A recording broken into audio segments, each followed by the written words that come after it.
Dr. Andre, the next person I want to ask you about, we've got brand new signing, Mika Marino, comes in typical Arsenal style, right? Gets injured in his first training session. Man. Gabriel falls on him, on his shoulder, and he gets a fracture of his shoulder. Now, it doesn't look like it's a serious fracture, but again, is that something that you have to wait for that to heal? There's nothing you can do to speed it up?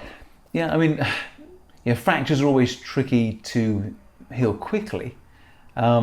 I mean, we have oxygen chambers here, hyperbaric oxygen. That's been shown to increase the speed of fracture heal.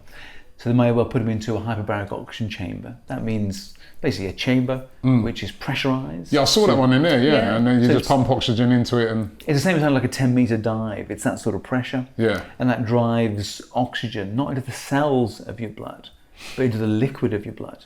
And therefore you can carry way more oxygen through the blood that way. And obviously when a tissue is damaged, one of the first things it loses is blood supply, because you tear the blood vessels that were in the bone. Because bone has lots of blood supply. So if you can improve the oxygen flow to that area, then you'll improve the speed of the fracture heal. And that sort of trauma, I mean, there are lots of bones in the shoulder, but it may well be a scapular or a little clavicular fracture. And generally they shouldn't be too complicated, because the force isn't too rotational, and there won't be loads of splinters of bone everywhere. There should be a fairly good knit. So the key is how the edges of the bone that are broken are next to each other. Are they close and sort of like kissing each other? That heals real fast. Are they slightly separated? That takes longer. If they're not even looking at each other, then that's surgery. So it very much depends on the type of crack. And weirdly, a spiral crack heals better than a straight crack, because the spiral crack has more surface area between the two ends to glue together quicker. So those will be factors that are important. And generally, upper body fracture, obviously you get back quicker, because it's not an upper body game, it's a lower body game. So you won't wither the same way. So once that's knitted, they're happy that it's safe, you can move around, he's good to go. Okay.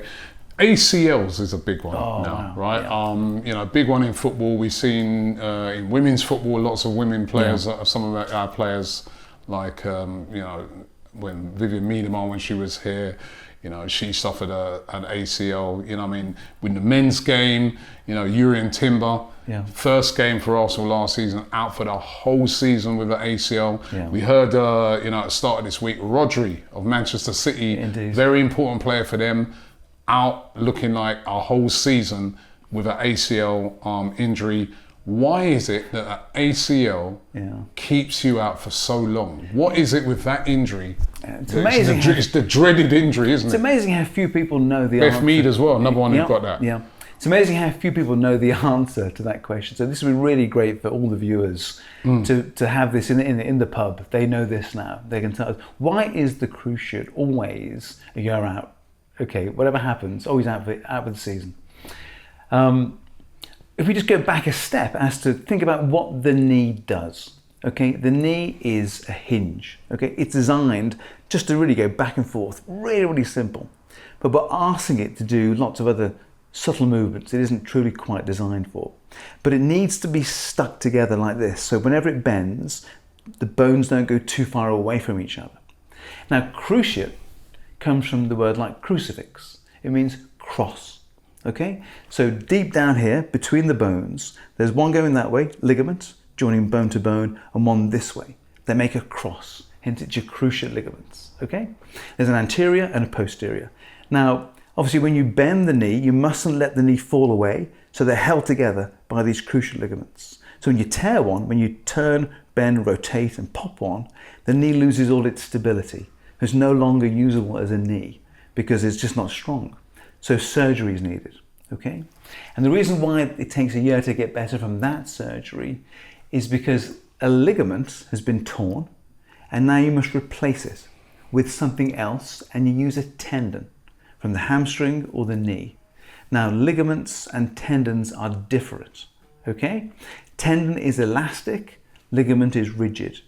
When you take a tendon out somewhere and put that where the ligament was, that's what you put the tendon in and staple at both ends, it takes a year for the tendon to become a ligament, okay? Wow. So the tendon's elastic. Now, do you want a really elastic thing? You don't, it'll pop. But once you take the tendon away and put it in there, it dies, okay? And it scars and becomes more like a ligament. And that process takes a year. Wow. Okay. Wow. So there's no real sort no of. one's You can't ever speed it getting- up to. It's a whole process. Realistically, it's always a 6 month to 9 month heal, and it takes that long for the ligament to be, to give enough to be stable again. So you always lose the player for the 9 months. Yeah, and I've been really, in the case of Yuri and Timber, and this will be good news, I guess, for Rodri, is that you can come back, because he's come back very strong. You know what I mean? So, but it must always be in the back of your mind. I don't want to do this again. I think, temporarily, maybe repeated. I think after 9 months, you just want to get back on the field because you missed it so much. And the muscles do wither. You won't believe how the muscle withers with that. These guys have legs like this, and the front muscles in the quadricep, they fade so quickly. That's a while to build that back up again. But no, generally, they can look at the stats, and the stats of recurrences, thankfully, are very, very low in a career. So once you're back on, you get your confidence back, and then away you go. The thing you can't do is predict it. It's like, like Rodri went down with the knee, very valuable person. Could they have known that? I mean, is it a warning sign? And there's really almost no way of knowing. Yeah, and I must admit, I feel a bit guilty, right? Because I was at the games going, "Get up, Rodri! There's nothing wrong with you." Whilst meanwhile, the man's in agony. He's going to be out for a year. Rodri, I apologise for that. The last thing I want to ask you about is hamstring injuries. Why is it that somebody can get a hamstring? You see them go like pulling up, and they're out for a couple of weeks. Then somebody else, like I'm thinking to myself now, Kieran Tierney, he got that hamstring injury in June. He's still out. Why is it some hamstrings, you're out for a couple of weeks, and then another hamstring, you're out for ages? I think the hamstring was always the real heart sink injury in a club. For the rehab difficulty. And again, if the viewers want to have something in the pub to say this is why, they can tell people why. Because the hamstring is a 2-joint muscle. Okay? It does the hip and the knee. Okay, so it does 2 different joints. And for that reason, the rehabilitation and the rebuild and the knowledge that muscle needs to regain is way more complex. It's a log-fold increase because it has to cross the knee and crosses the hip. And for that reason, intrinsically, that's more complicated. It's a 2-joint injury. As to the varieties, think about a pack of sausages, okay? Think about the muscle as being like a load of sausages, all in line, okay? Now, if you separate the sausages from each other, that's one type of tear, okay? They separate, but the muscle bundles, if that's what they are still intact, and that can glue together. That's quick, okay? If you get a knife and slice through the sausages, okay, that's a way worse injury and much harder for those to become sausages again. So often it depends on the nature of the tear. If the tear is across that way, then that leaves a vulnerable, weakened scar area that can give again. If it's simply the bundles coming apart, they heal much, much better. So that's why the nature of that one, you see that on a scan pretty much. That's what tells you if it's going to be an easy fix or a more difficult fix. And the ones that the tears across, trickier fix. Wow. You know what? I've got one last one. I hope I've got time to fit this one, right? And this is not even, it's not an injury. This is something that happens in games. And we saw it, a case of it last week, quite a few cases of it. It's cramp. Yeah, okay. Right? Yeah. And what causes cramp? What is it that, you will see players going down, particularly you see a lot of times in tournament football, players who've been running around for the whole game go down in cramp. You see them, they have to lie on their back, someone holds their foot to try What causes cramp? Yeah, so generally it's a build-up of lactic acid in the muscle. So the muscle normally runs fine, no issues. When you deny it a decent oxygen supply, it then has to use other means to make energy because it hasn't got the oxygen to make the energy. So no oxygen means you have to use a different pathway that builds up lactic acid in the muscle. At some point, that's too much, and the whole muscle goes into a cramp situation. So that's what classically these problems are in cramp. And also, if you've dehydrated, your electrolytes are not sufficient, and you're burning through them, you wind up with potassium drop, and then calcium drop, and then cramp as well.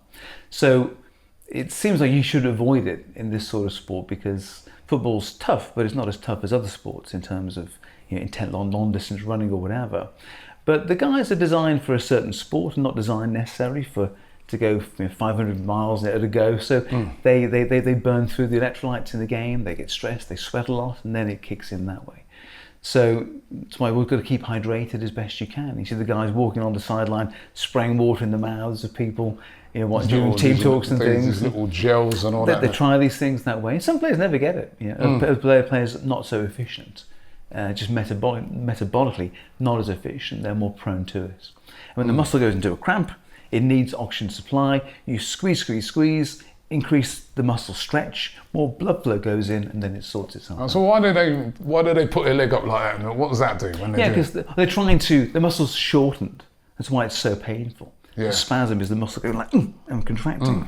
So you're trying to stretch it to release that initial spasm mechanism. So when that spasm goes, blood can flow properly, then the cramp goes. Okay, he's explained it brilliantly. Listen, Dr. Andre, I want to personally thank you for everything that you've done for me, all the advice you've given to me, these brilliant supplements that I've taken. That's everything you've done. I've been really, really grateful. It's been brilliant. And also, I'm really grateful for you explaining all of this, because I think there's going to be a real help to a lot of fans, because we can be a bit unsympathetic when it comes to injuries. So having a greater understanding of what these injuries entail is very, very good to know. So thank you very much. And by the way, just tell them where everyone can find you. So we're here at the Oxford Natural Clinic in Alderley Edge, and you'll find us on the webpage, on the Instagram, Oxford Natural, and Dr. Andre, we're always here now.